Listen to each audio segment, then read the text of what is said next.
What's up, guys, and welcome to another episode of the Powerhouse Mentality Podcast. I'm your host. I'm Caitlin Kenneth Smith. Today's episode is a little bit different because for the first time ever, I have one of my followers on the show, and not just a follower, he's actually a fellow reviewer and creator, Joseph, aka the Daily Brew Reviewer on both TikTok and Instagram. But this isn't a creator chat. Joseph's got a story. He went from 300 pounds to 185 pounds, built his entire transformation through habits, tracking, home workouts, and straight up discipline. And he did it while working crazy hours, raising a daughter, and battling the real stuff people don't post about: plateaus, food noise, winter hunger, and the fear of gaining it all back. If you're starting over right now, if you're feeling overwhelmed on your journey, or if you've been stuck in the I'll start Monday loop, this episode is your sign to go for it. So sit back, relax, and enjoy the show.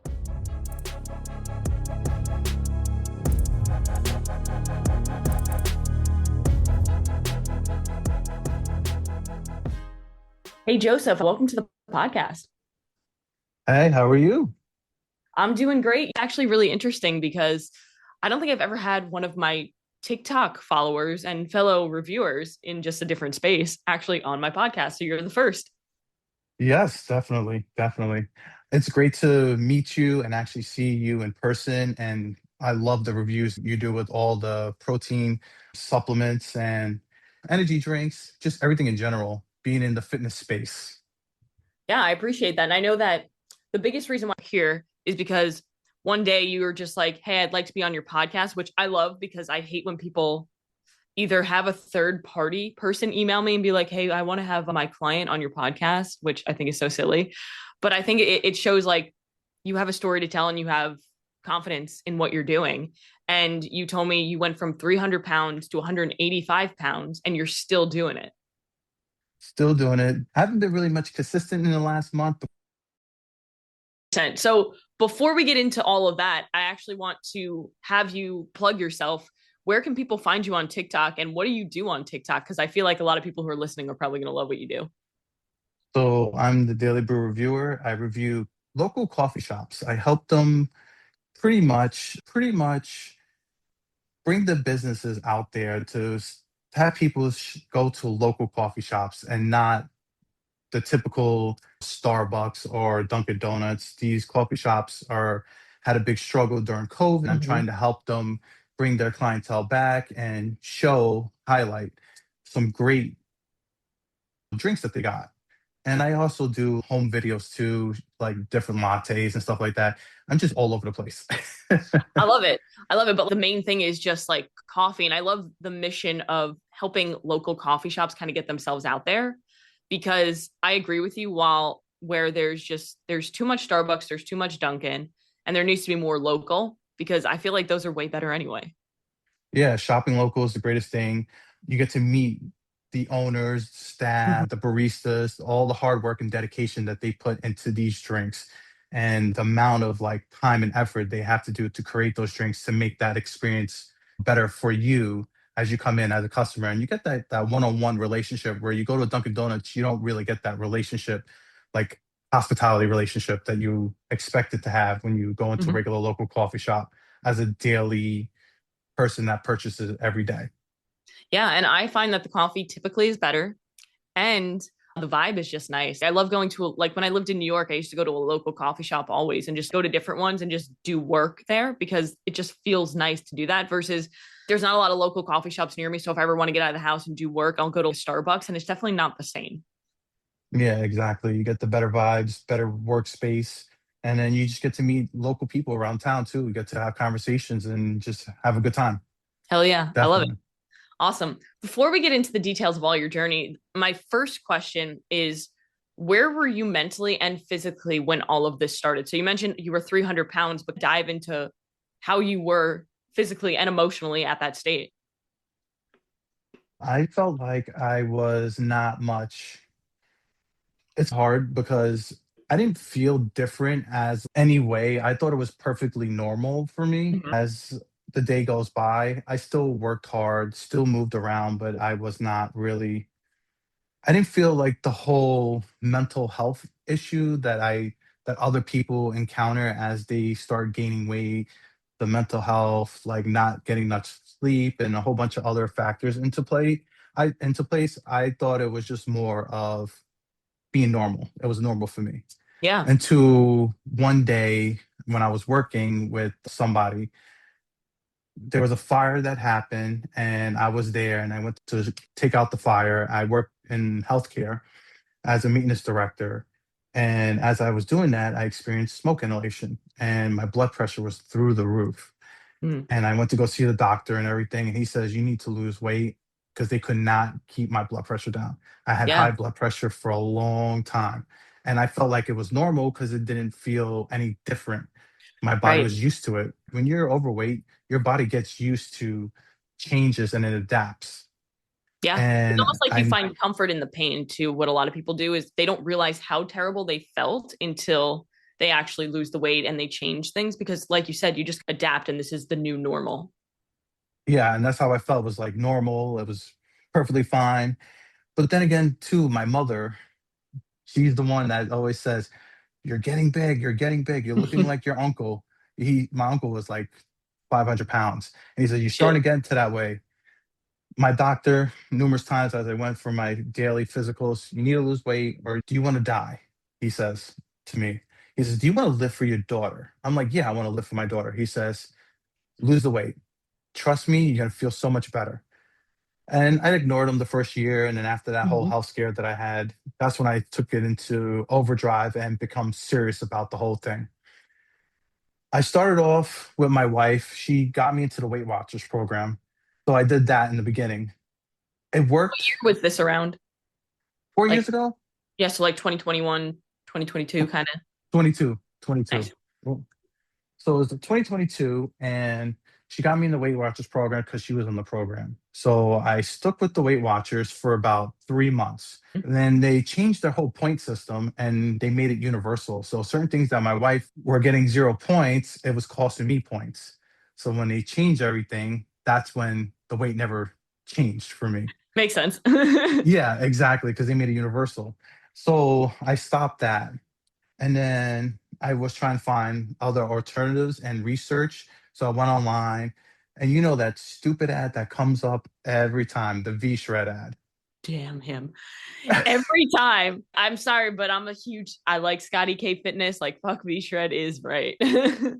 I was a sucker.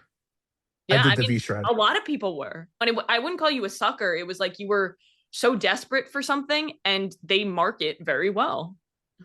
and they did. They really did. And then a lot of good reviews, everything Hmm. in general. By the way, Scotty K Fitness, awesome dude. Met him Yeah. at the Arnold last year.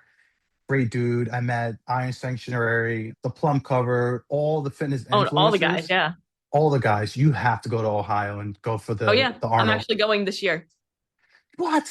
Yeah, I'm excited. This is the year that I'm not actually going. I was gonna think about going. I still have time. I might be able to, Yeah, you but still that'll have a be couple awesome. months. Yeah, I Yeah. went a couple years back in like 2018, 2019. No, before that, like 2016, 17. And I just haven't been in a while. And I was like, this is the year since I'm like actually doing all of this like stuff on social media. And it would be a great opportunity to meet people. And it's just fun. Exactly.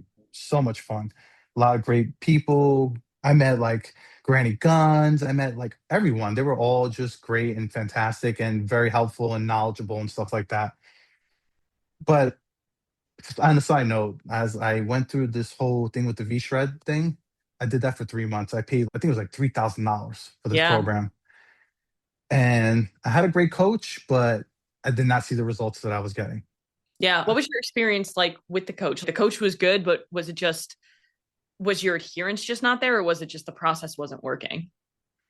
To me, the process wasn't working. Hmm. He got me on a calorie deficit. He set the calories, the macros, the food that I had to eat. And I stuck with that, stuck with everything to the recipe, to the T, and then did the workouts. But then I felt like I moved a little bit down on the weight, 5 pounds. So the 3 months that I was with him, I probably lost 6 pounds in total. Yeah. And when you're 300 pounds, that's not very helpful. It's not very helpful at all. So then after that, I was done with that program. They wanted to get me more into the program. And that's like, I can't afford another $3,000. It isn't worth it for me. Screw Yeah. that. I wasn't seeing the results that I was getting. I wasn't getting the help that I needed. because you only meet the guy once a month. You do a full Zoom call and then weekly checks, and that was it. Yeah, for that Nothing much money else. too. That's crazy. Yeah, it was a lot of money. So my wife got me into TikTok, and that's when I started venturing out on TikTok. That's when I started to see Scotty K Fitness. I started seeing Peach Fit and all these fitness influencers starting doing recipes Mhm. that they were showing like how easy it is, ways to track your macros, what programs to use, and stuff like that. So I got into all of that, got a lot of my recipes through TikTok, Nice. fact check everyone to see if their calories were good. And then I wound up getting the what's the program? The Lose It app. Started Hmm. tracking everything. And then I started doing my workouts on my own and started researching what type of workouts, different movements and everything. And I just did it from there. And I just saw the results, just kept on going. And then I adjusted my calories as I go through the whole journey. It was a struggle. There were some weeks that I didn't win, and there were some weeks that I did win. So it balanced out, and it was a hard journey, but I stuck with it. I had the mindset, I'm gonna do this. I want this so bad. I want to get that six pack. That was my thing, getting that Hell six yeah. pack. Nice. So when you were 300 pounds, like how did you get there? What did your daily life look like to get you to that point? Because I feel like it just doesn't happen like overnight. Obviously, it's like little habits, one step at a time. So I didn't know how to cook in the kitchen. So I order out all the time. It was Yeah. either pizza, McDonald's, whatever was out there. I worked a lot of hours, Hmm. 60-hour days, especially when I worked in the hotel industry at the time. And then I transitioned to healthcare afterwards. Yeah, those are But terrible industries to work in, just as far yeah, as the demand that's on your body and mind. yeah. And as a maintenance director or maintenance engineer, it was a lot. And I didn't have Hmm. time to learn how to cook. Was never taught how to cook. And it was just eating out majority of the time. And I just ate whatever and just over time it just kept on going and going. Yeah. And the thing is too, when I was younger, I was more physically fit and I did a lot of running, exercising, Mm. sports. So it was different back then. And then as you start and get into the work field and you get older, you forget all that stuff and you just work and then you just start packing in the pounds after that. Yeah, you become more sedentary and movement just isn't as much of a part of your lifestyle, but your eating habits don't change. In fact, they usually get worse for that reason because I don't have the time to cook. I'll just grab whatever's convenient and whatever's tasty. Yep. And then my wife definitely helped me how to cook, show me how to do everything in the kitchen. And I just did everything in the kitchen. And I was cooking like crazy. That's awesome. That's awesome to be like the person who's I don't cook to now I'm actually cooking in the kitchen. Yep. From not becoming a chef to becoming a professional chef now. Hell yeah. No, I think that's such a big highlight of so many people are like in that situation where they are at like where you started at like that 300-pound mark, not maybe the exact same, but they're in that same mindset and they think, oh, I can't do this because I don't know how to cook. But it doesn't matter if you know what to do, you can figure it out. And that's what you did along the way is, okay, I'm just going to figure it out. I'm going to do the research and I'm going to trial and error. And it's not going to be easy, but you stayed consistent and you've proved to yourself that you can actually do it. Yeah, it's more of having the mindset that if you want to keep on moving forward with your journey, you have to have a positive mindset. Like I did the training for nutrition. So I'm like a certified nutrition Nice. with the NSAM. So I became certified nutrition. Learned so much with that tool and implement a lot of that into my habits and eating right and understand macronutrients and stuff like that. And then I got into the fitness training too. So I did all that, became personal trainer. And Nice. then I worked with somebody for a little bit, someone that was like 450 pounds because they saw me on TikTok because in the beginning, I was doing TikTok videos on like nutrition and stuff like that. And I had my first client and I was helping them out. But then again, they just kept on falling off. And I'm trying to motivate them. That's the hardest thing is motivating somebody to keep Mm-hmm. pushing them and to keep going. And I told the girl, you have to have a great mindset. You have to want it. If you don't, then you're gonna lose everything. Yeah. And she I started think seeing progress and then just stopped. Yeah, I think the reality is that most people don't understand is they expect to be motivated. So they have the wrong expectations going into the journey. Like you're going to be motivated some days, but even I'm sure you can attest to this, even now there are some days where you're not motivated. I know for myself there are some days where it's like the last thing that I want to do is go to the gym, but because I've done it so long and I've built the discipline around it, and because I have the expectation that hey, I'm not going to be motivated every day, but that's okay because I'm not happy every day, I'm not sad every day, and motivation is just a feeling or an emotion, and it's up to us to, regardless of how we feel, just keep that commitment to ourselves. Yeah, exactly. And it's funny though, because I went on vacation, I went to Hawaii and stuff like that. And I was looking around to see what hotel had a gym so I could be able Mm-hmm. to work out, to make sure I get my workouts in, my steps, Yeah, everything. you You change your whole know, lifestyle. yeah. And then food too. I'm looking around as I go out what food I'm going to eat. If I'm somewhere where I just don't have access to food at home that I meal prep, I got to find out what restaurant to go, what is the best macros for me to get that protein and the fiber that I need to be Mm-hmm. sufficient and to be able to somewhat track in my Yes. mind.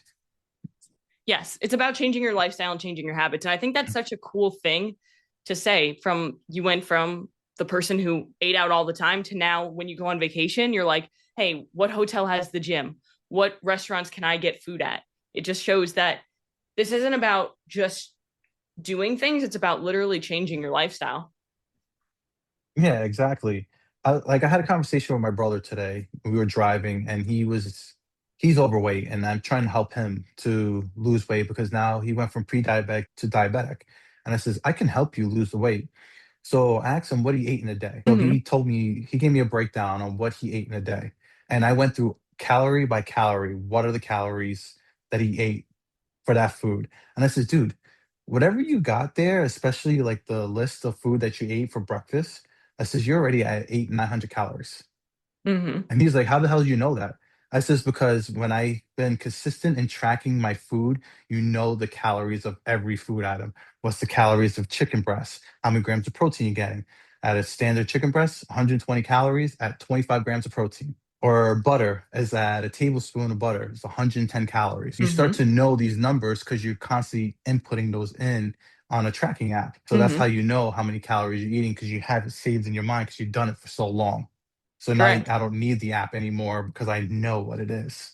Yeah, and you also get to understand what actual portion sizes look like. So a lot of Americans, for example, they'll pour out like a bowl of cereal and they think they're having like, oh, I'm having 100 calories of Cheerios every morning, but you're probably having 3, maybe 400 calories of Cheerios because you have no idea what an actual serving looks like.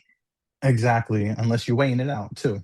Yeah, and I, Yeah. I believe that everybody needs to track macros for a part of time. I don't think everybody needs to track it for the rest of their lives unless they want to. But I think 6 months at least you should track macros to understand like how your what numbers your body feels good on, but also understanding what actual portion sizes look like. So then when you're not tracking macros, you can look at a plate and be like, okay, this is X amount of calories, give or take, instead of having absolutely no idea what you're doing. Yeah, exactly. And every Mm-hmm. time when I do tracking and you're not really sure, just overestimate a little bit. It's not going to hurt you. It's not. Absolutely. Yeah. As if somebody's just they have no idea what something is that they're eating at a restaurant, I'll tell my client, like, hey, just underestimate protein a little bit, overestimate calories, because that's probably what it looks like. Yeah, and most of the stuff in these restaurants is all butter too. So a lot of it's all doused in butter, and that's when people don't realize when you put butter into the mix, that's calories. Yep. Cooking oil, Even butter. everything, Mm-hmm. everything. Yes. And So you said initially you started this journey because of the fire issue, right? yeah, So you realized that it was like your enough is enough moment. But you also mentioned your doctor saying, hey, do it for your daughter. Was that also like a driver and a motivation for you? yes, it was because I wanted to be able to run with her because Mm. at that time she was. Right now, my daughter's 5, so I think she was like 2 years old. But he says, Oh, you yeah. want to live for your daughter?" He says, "You want to run out there and have and play with her." I said, "You're not going to do it when you're overweight. You're going to be sitting down and being lazy." He says, "Do it now while you're still young and be able to do it for the rest of your life. Just keep on doing it." Now, you did so many different things. And I think that so many people fall into that category where they, it's the perfect time of year to have this conversation, I think, because a lot of people out there are probably starting their fat loss journey because it's January 8th when we're recording this. And people go from one thing, they try it for a little bit, then they go to the next thing because that's not working. And you went from Weight Watchers to then V Shred, and then you decided I'm going to do this kind of on my own, what made you not want to try another program? When I was on TikTok and I was scrolling, that's when I got a lot of the information that I needed from especially a lot of these influencers that helped me and drive me because I felt like I'd done so many different programs out there and it Mhm. just didn't work or I didn't have the help that I needed to do what I need to do to push myself. So just watching that and understanding like macronutrients, what foods to eat, how to substitute things to get a higher protein, like adding cottage cheese or adding Greek Mhm. yogurt and all these other things. And looking at the recipes, that was like the tools that I needed to help me succeed. And it helped me a lot. And I thank God for TikTok and thank God for these fitness influencers out there that helped me get me to where I need to be. Because I would have never done this or never knew what a freaking calorie is or what scale to use or how to be able to understand what my calories I need to be on a deficit without knowing what the calculator is. You can get for free a tool that is free knowing how much what's your activity level and then what calories you need to be in a deficit and stuff like that. Sometimes you have to be true to that. If you're never true to that, you're never going to see results. You say, "Oh, I'm pretty active," but no, you're not because you're thinking that, but then you're not. I Mhm. always stuck with, as I started my journey, I stuck with drinking 80 ounces of water every day. That was the one thing that I started off with. Got used to doing that, keeping that habit going. Then I jumped into making sure I get 10,000 steps. As I continued doing the water and the 10,000 steps, then I kept on doing the next habit. All right, now I'm going to work out this and this. So basically, for someone that I tell to get started, start off slow. Don't rush into it. I rushed into it thinking this and this is going to work. Start off slow, change your habits in a way where you're drinking water and getting rid of soda. That'll be your first initial step. Get used to doing that for a week or two until you get going with it. Then you start going and getting more steps throughout the day.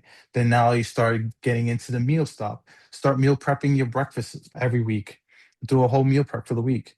And then work into getting two meals and breakfast and lunch. Then work to getting that. When you start doing those habit changes as you go through your journey, it makes it much easier than just rushing in and then getting all bombarded with so much information out there because there's a lot of information out there and then you get all confused because you don't know where to start or how to start.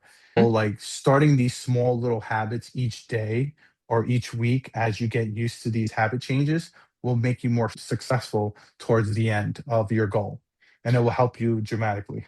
I love that you said that because so many people, the biggest thing that I find where people fail is because they bite off more than they can chew. They get very overwhelmed and they can't sustain it, as opposed to, okay, let me master this one habit and then keep that habit going. And now I master this other one. It's like you're walking up a staircase rather than trying to sprint down a Yeah, hill. It's like a mess. and that's the best way to do it. And this is the one time that I liked so much too because when I'm on Facebook Marketplace, I see a lot of people selling their equipment for way cheap, especially brand new equipment. Oh, I'm gonna go Yep. jump into this whole thing. That was a great opportunity for me to start buying. Because if you want to get some good equipment, especially around this time, and you want to Mhm. change your life and start working out, go on Facebook Marketplace, start getting used equipment. Most of this equipment that people buy are brand new and they're just selling for like way cheap. And then you can just start going gun ho. That's how I bought my treadmill, my elliptical, all the equipment that I needed, my barbell set.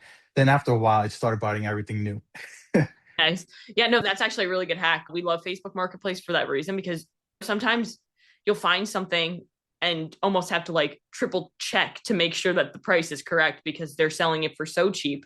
And I think that a lot of it comes down to a lot of people bought gym equipment during COVID and they never used it.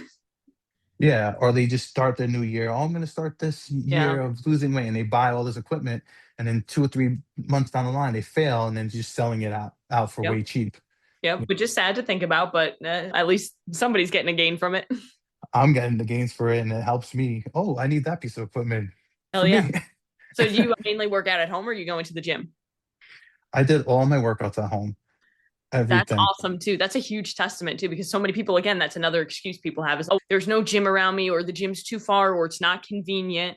And they think home workouts are shit. when in all reality, something is always going to be better than nothing. And there's always a solution. So, like you said, it's, hey, maybe I couldn't afford at first like all of this fancy gym equipment, but I got some from Facebook Marketplace. I got the bare minimum. Now you're in a position where I can expand a little bit more. Yeah, and then you don't even need gym equipment right away, especially when you Right. start your journey. You can do body weight workouts, 100%. just regular squats, push-ups, sit-ups, like just basic stuff, lunges, anything. Or you can even take any stuff at your house, like a chair or like a pipe or something, and do Mm-hmm. simple stuff. You can even take your like those gallon jugs and do bicep curls with them, just something basic just to start off with Yep. as a starting point, and then gradually work yourself into weights, buying yourself weights until you could be able to afford it. Mm-hmm. Not, it's not a thing where you just have to buy all this right away. Start off slow and work your way into to that. That's how I started off, is body weight. I did Supermans. I did all the body weight workouts you can name of, all calisthenics Mm-hmm. and stuff like that. And then started doing more of the weightlifting. I bought a whole cage and everything that does Nice. everything that I need. I got a brand new treadmill, and then I got a stationary bike, and then I got adjustable dumbbells. Yeah. And that's That's everything that I nice. need. Yeah, that's literally like a perfect home gym. People, I think, again, people overcomplicate things. They think they need all this crazy stuff. When in all reality, it's like barbell. You don't even need a cage. A cage is nice and it's safe, but like barbell and then dumbbells. The adjustable ones are phenomenal because they take up such little space and they're so easy compared to having all these other dumbbells. And it's usually way more cost effective too. Yeah. And there are like free apps out there that you can use to like get you started too. Go on like the Google Play Store or the Apple Play Store and Hmm. just try to look for like home workouts you can do. You can get free ones, you can get trial periods where you're at, and then work your way into something like that. I still use an app every day, Yeah. and What I did you just program my What huh? did you start with as far as workouts? I know you said you first started with like 10,000 steps a day, but then what kind of workouts did you start with? I know body weight, but was it like every day you were working out or was it like a few times a week or how did that look? I stuck with 5 days a week workouts, and then 2 days of my off days, I did more of getting steps in, and Hmm. then cardio, just Yeah. basic. Like even if I didn't have a treadmill at the time, so I would run in place, like stationary running, and Hell that yeah. would actually help. Did 30 Dude, minutes of literally that. you have no excuses. That's what I'm hearing from this conversation is there's so one of the core values of the powerhouse mentality of this podcast and everything is no problems, only solutions. And that's literally what you're living your life and how you've gotten from 300 to 185 pounds is like, there's a problem. You don't see a problem. Okay, how can I find a solution to this? It's okay. I don't have a treadmill. Cool. I'm going to run in place. Most people will be like, okay, cool. That sucks. I don't have a treadmill. Yeah, you don't need that. Or you can just get a cheap walking pad on Amazon for like $100 or something Oh, like yeah. that, or Those are fifty great bucks, too. and just to get steps in throughout the day. If not, walk around your neighborhood. That's the Yeah. easiest way to work out. Even Walk better, around. do a walk around the block or just walk around your house, clean up a little bit. Probably need to. Yeah. And that's how you get your steps in every day. Simple stuff like that. Yeah, I love that. So let's talk about the part that a lot of people don't post about or talk about is the downfalls, right? The plateaus, injuries, the thoughts that make you want to quit, food struggles, all those things. Was there ever a moment, I'm sure there was along the journey that you can remember where it's, wow, I almost quit there or I really struggled with this? I had a lot of plateaus. And what I did for my plateaus is, because I was such in a calorie deficit for so long, Yeah. what I did is to reset my metabolism. They said, pretty much, people say do a refeed. Pretty much eat whatever you want for a whole day and get back on track again. See, they said that do that once a month. So that's what I did. And I did that once a month, ate whatever I ate, and I went back on track, going back into the deficit again, and just kept on going. There were moments where weeks after weeks, I would be hungry, especially in the wintertime. It's harder in the wintertime Mhm. because it's like you're not getting much steps. You're not outside majority of the time like I am right now. It's hard. I get a lot hungrier in the Yeah. wintertime because your body is in hibernation mode. It needs food. It needs some fuel source. You Yeah. know, I it's think like a also a bear. lot of it has to do with the days are shorter, so it's darker and like we're bored more and it's just like cold and we just want something comforting, so we get hungrier. Yeah, and that's how I am. And that was my biggest struggle, is the wintertime, was I was eating a lot more. A lot of it too was I had the food noise was there for me. Yeah, a lot of people struggle with that. Yeah, and I still struggle with it to this day. But Yeah. then I have to step aside and say, nope, I need to get myself on track. There's several times where I just overeat for some reason and I just don't realize it. And you're like, holy crap. I was like, I need to stop doing what I'm doing. I think one of the things with food noise is I truly believe that it never actually fully goes away, but we become stronger at being able to have logic towards it, where it's no, like, I'm not going to overconsume that because I'm not going to feel good. You teach your body, like, what to crave based on what feels good and what doesn't. And we all know that binging on something doesn't feel very good physically and emotionally. Yeah. But I also think a lot of it comes down to when you're in a deficit for so long, your body just starts to try to protect itself because it's not comfortable. So it's trying to just do what it's supposed to do. So that I usually have my clients in a deficit for 8 weeks at max. And then we go into like a, not a refeed, but like a maintenance phase for 4 weeks to reset things. And sometimes, depending on the client, go into a slow reverse diet and then go back into a cut so that you can continue to like get your calories from, say, you start at 1800 and then we reverse diet to 2000 and then we go back down and then we go back up. So then eventually you're maintaining your weight on a much higher calorie and it's just so much more sustainable. Yeah.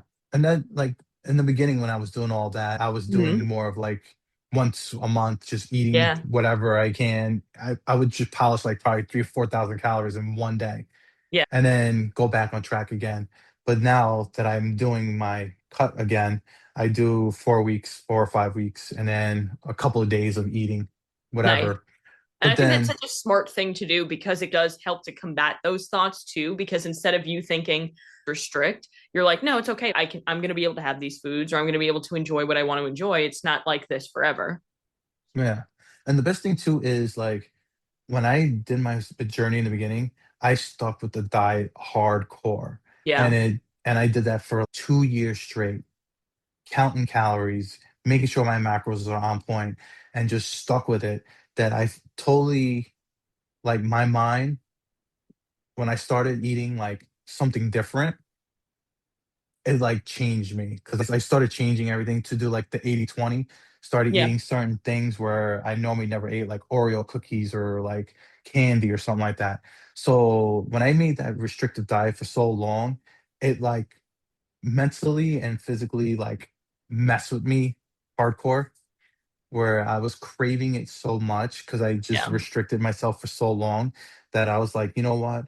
I'm gonna eat this today and I'll be okay because I'm not gonna gain the weight because I had that fear of going back to my old way of being 300 pounds all over again and just not keeping up with it and just losing all the progress that I put into it. So now I stick with eating, like for instance, if I have a meal, I'll have a little chocolate candy or something like that, like one of those like minis, just to get that craving of sugar or something like that, or a little small like cookie or something like that. Because I didn't eat no, I had no sugar, no sweets, nothing. I was just sticking with the whole thing. The only thing I had was like protein bars, but that wasn't Right. really sustainable. Oh, that Yeah. was like somewhat okay, but Yeah, it's just yeah, like it gives you like a taste, takes it off for a second, and then the craving usually comes back. I think I love that idea too. I have one client specifically who, like, every night she has two mini York peppermint patties that she gets out of the freezer. And it's that thing that she looks forward to and it curbs that sweet tooth. So that way yeah, she doesn't have binges. Because a lot of the times what happens is we restrict, and we're just craving this food so much, then we black out binge. And so shoot, instead of having one Oreo or two Oreos, I ate the whole package of Oreos because I just got into this ravenous mindset versus, okay, I have a little bit of a craving. Let me have a little chocolate after my meal. I had my protein, I had my vegetables, I had all the good stuff, and I want this chocolate. I'm going to have it and be okay with it and move on because you know now, even though I'm sure you have tough days where, oh my gosh, I might gain all this weight back. I'm sure you're starting to learn that, hey, one piece of chocolate isn't gonna backtrack you versus what it used to probably do. yeah, exactly. And it was just like the whole mental thought of going back to where I used to be. And that's what I still like struggle here and there. Every once in a while, I just struggle from why am I eating this if I know that I'm thinking I'm going to go back to my old habits. But then I figured it out and have self control as to think, yeah, I can have this. I'll be fine because I continue to be consistent with my eating habits, consistently working out, and just one little chocolate bar ain't gonna kill me. This cookie ain't gonna kill me. every once in a while. A thing of ice cream is not going to kill me. I used to eat a pint of ice cream every night. Now I Yeah. just have a scoop. Yep. Oh, Yep. It's crazy too because I'm sure you've learned is like your palate just changes from what you can even tolerate. Like you used to be able to eat a pint of ice cream and it was probably fine, but now like a scoop and you're like satisfied and good. If you probably ate a pint now, your mouth would hurt so bad from all the sweetness. then again, too, it's funny. The one time I had a greasy burger, right? Yeah. I hadn't had, I normally get like the leanest freaking meat and make a burger out of it. I Mm. had one of those like 85/20 or whatever greasiest burger out there. I ate that and I felt like crap Yeah. because I've been eating so good that my stomach was like, oh my God, I'm Yeah, I'm dying. sure. That's like the worst. But it also then reminds you, like, this is why I love to eat healthy because I feel good. I don't feel like lethargic and crappy and nothing feels good when you feel like crap. And so many people just kind of live that life, kind of what we were alluding to at the beginning, because they've almost found this is just normal now. And they don't realize how much better they could feel. Yeah, it was all comfort. This is my comfort food. Was the Hmm? thing that tasted so good. And now that I eat it, it's, oh my God, I feel like shit. Yeah. Yep. So, what are some things now that you're like 4 years into this journey? What are some things that actually keep you going on the days where motivation is gone or where you don't feel like doing it, whether it be like showing up for your routine or the gym or just eating what you told yourself you'd eat? So my routines, like there were days where I just did not have the energy to even work out because I've been working a lot because of this weather. Has been crazy with the snow that we've been having. So I've been working a lot of extra hours. So I've been coming home, and there are those days when I have those big storms, I would not work out.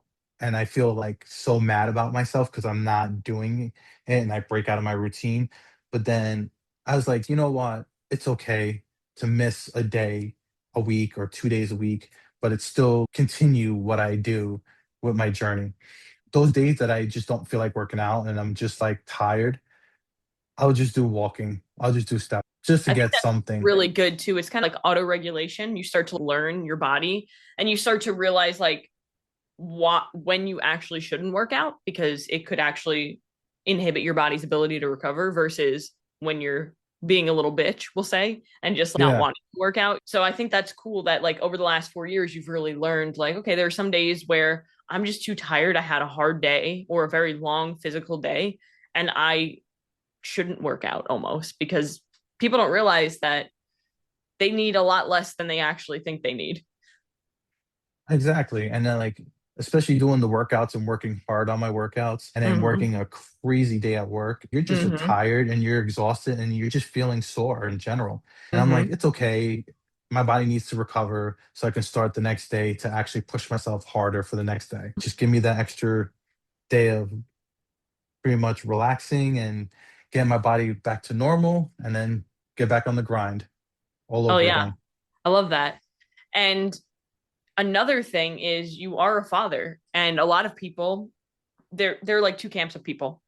Where you fall, which is I need to do this for my kids, right? Because I have Yeah. kids, I need to work out, do this. And a lot of people are like, "Oh, I have kids, so I can't work out, I can't eat healthy." Well, what made you what drives you in that sense to be able to do the things that you know you need to do in order to stay healthy and keep your results versus using that as an excuse like I'm a parent, I don't have time. The good thing is having my wife. Yeah. She was my biggest supporter and pushing me and driving me.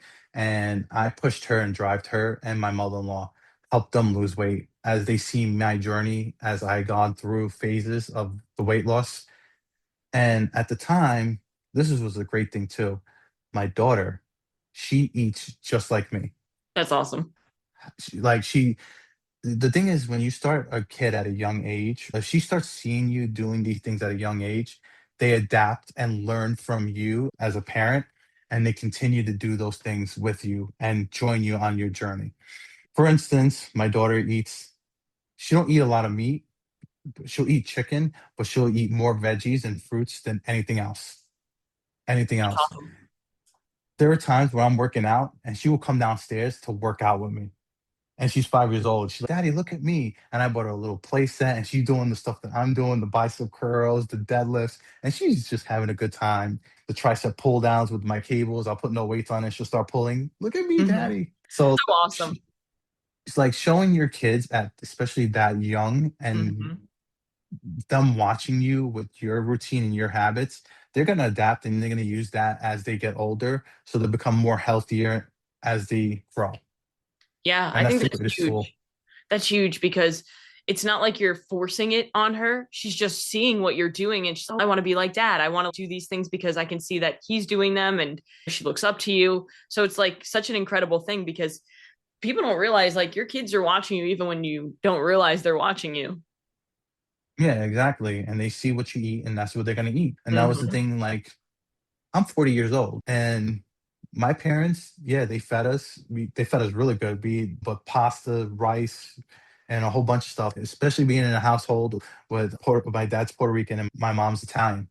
Eating pasta and Puerto Rican food, forget it. It's all high calorie stuff. But those are things that I ate because that was the thing that was cooked in the house. It was the Hmm. cheapest thing to cook at the time. And now that I learned and became more into the whole understanding macronutrients and understanding food and what foods to eat and stuff like that, I've become better and better at it. And showing this to my daughter as a young age, and seeing her doing the things that I'm doing, it's just the greatest thing ever. And parents should teach their kids the way that they should be taught in a way. Show them what you're doing is right, and you help them become good at it when as they grow. Teach them Yeah. eating the Actions food. truly speak louder than words. So you can say something to your kid, but they don't care as much unless you're actually out there doing it yourself. And the thing too is when you're starting your journey, the food, like when you're grocery shopping, there are so many different ways of grocery shopping and making it cheap and affordable, Mm. especially with somebody who can't afford to eat the right foods that they need to. There are so many ways and options and things where when I go grocery shopping, this is what my budget is every week. And I spend about 75 to $80 a week meal prepping breakfast, lunch, and dinners and my snacks in between. And make sure I have my calories all set for that week. Yeah. I love that you said that because I get a lot of comments, in fact. So if eating healthy wasn't so expensive, and it's truly not if you just do research and see what's on sale and planning like, okay, here's what my calories look like for the week. So let me plan out my meals and let me just get what I need versus people who spend so much money on like eating out and DoorDash and all of these things that just add up. I would say it's more expensive to eat unhealthy most of the time. It's crazy because people will spend $30, $40 for a DoorDash run, right? But then again, you can make your meals for the same price, and especially that they do that multiple times a day. Come Oh on, yeah. there's no excuse. I No know there really isn't, excuse. especially nowadays. There's just so many options if you need like something budget friendly, like rice, chicken. Those are so cheap.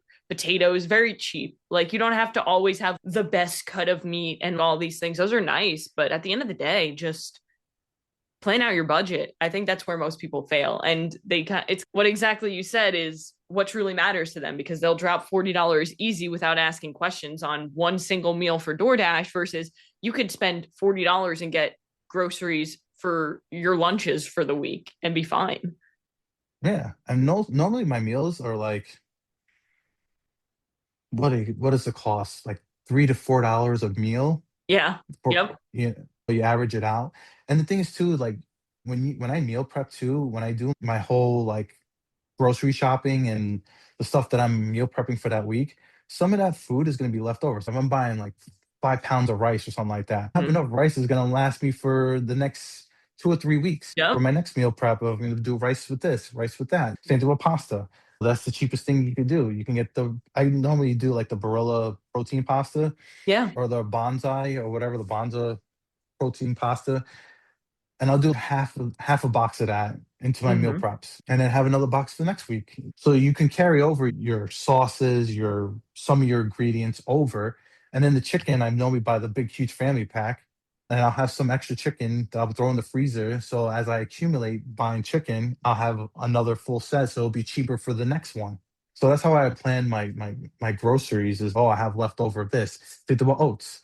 I'm using 2 cups of oats this week. I'll still have oats left over for the next week, or we'll do another oatmeal recipe. There's so Really comes many. down to keeping it simple when it comes to the foods that you're eating too. Like the more simple you can keep it, the cheaper it's going to be, the easier it's going to be for you to maintain it.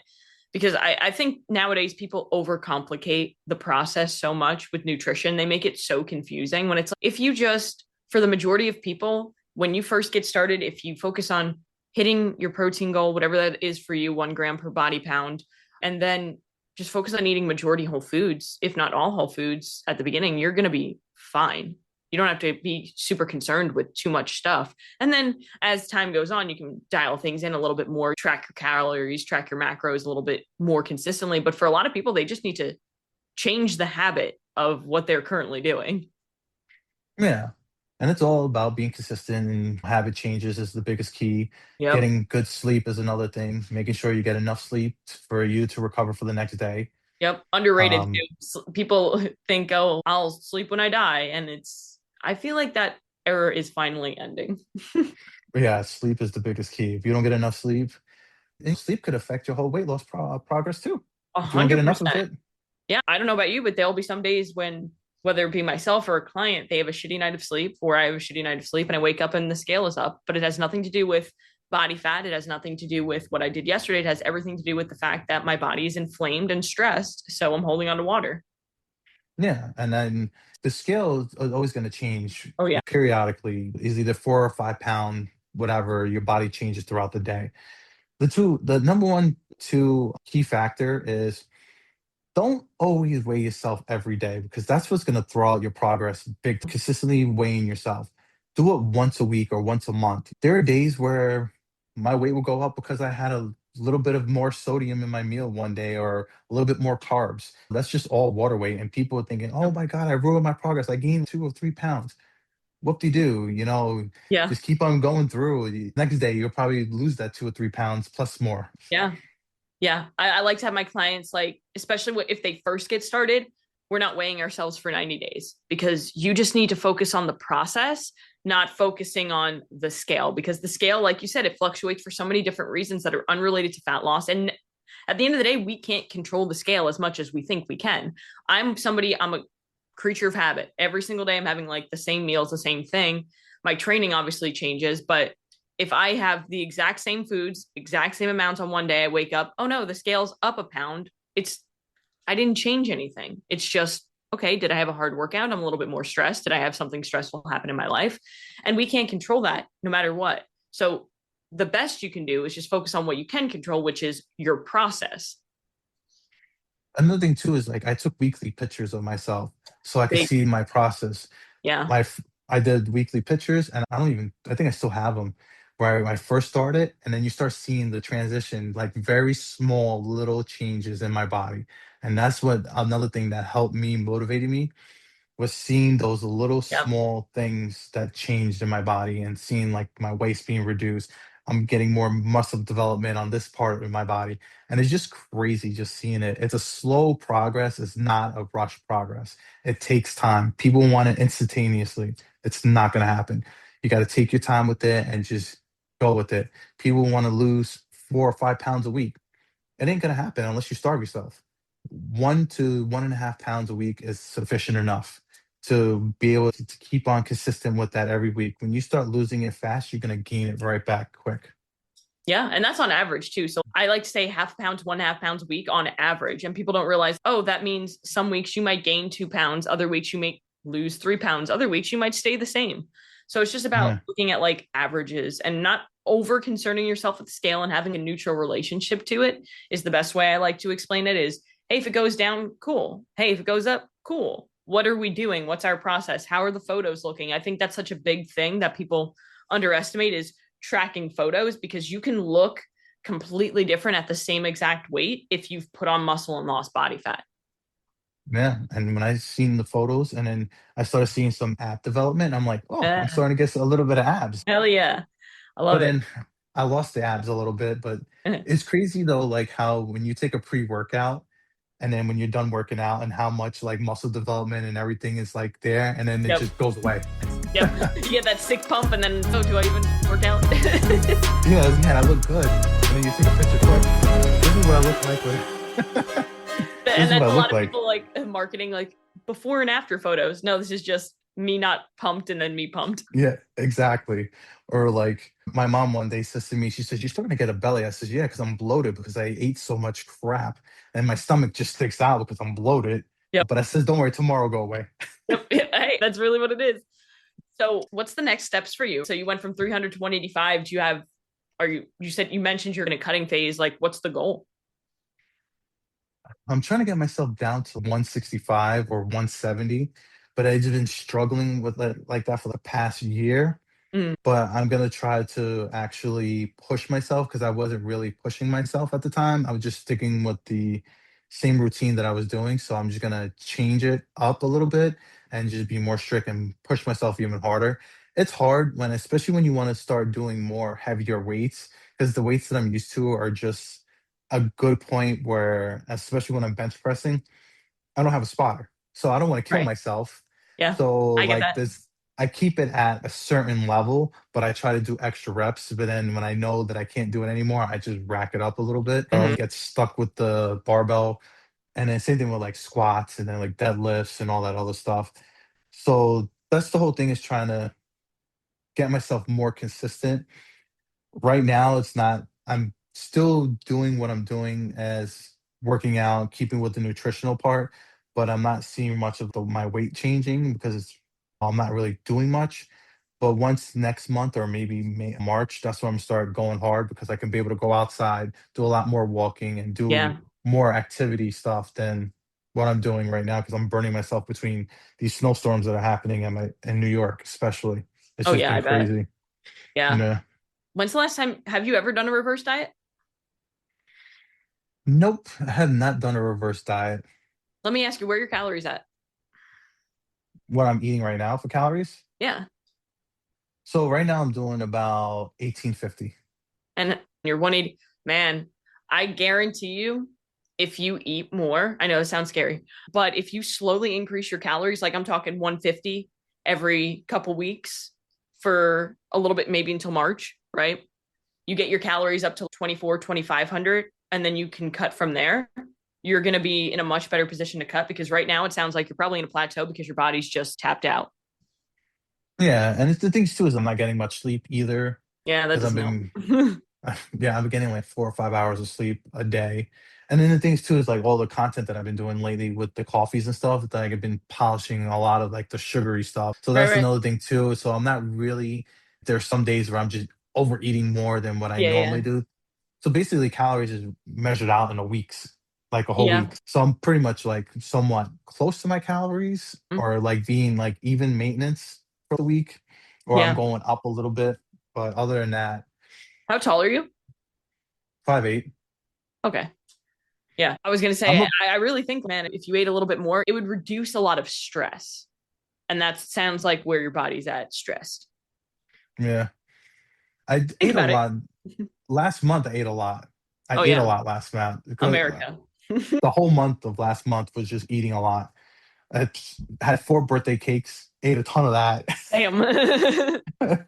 And then the food for Christmas and the Yeah. drinks and everything.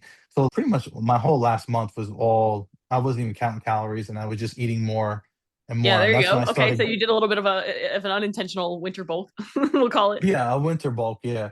And I gained 7 pounds. Probably So water, to be honest. yeah, from the whole month of eating a bunch of crap and stuff like that. So that's why I put myself back down to 18 something for this month Mm, and see how I go and see how I trend. yeah, So for sure. So the goal is like 165, 170. yeah, 170 I think would be perfect. I'm Yeah. trying to get a little bit more leaner. Yeah. Hell yeah. I love it. So I want to ask you before we finish this up, what do you feel like if somebody's listening to this right now and they're 300 pounds, or they're just at bottom mentally, what one piece of advice would you give them right now? One piece of advice. Which the piece of advice I would probably give somebody is to start off slow. Don't get bombarded with so much information. Find the person that's going to help you, or find What I would say is find the one thing that's going to motivate you to help you with your journey. My one thing was my daughter. Yeah. She was my motivational point. So find something that's going to help you motivate you to get you started and get you going and to continue to go with your journey.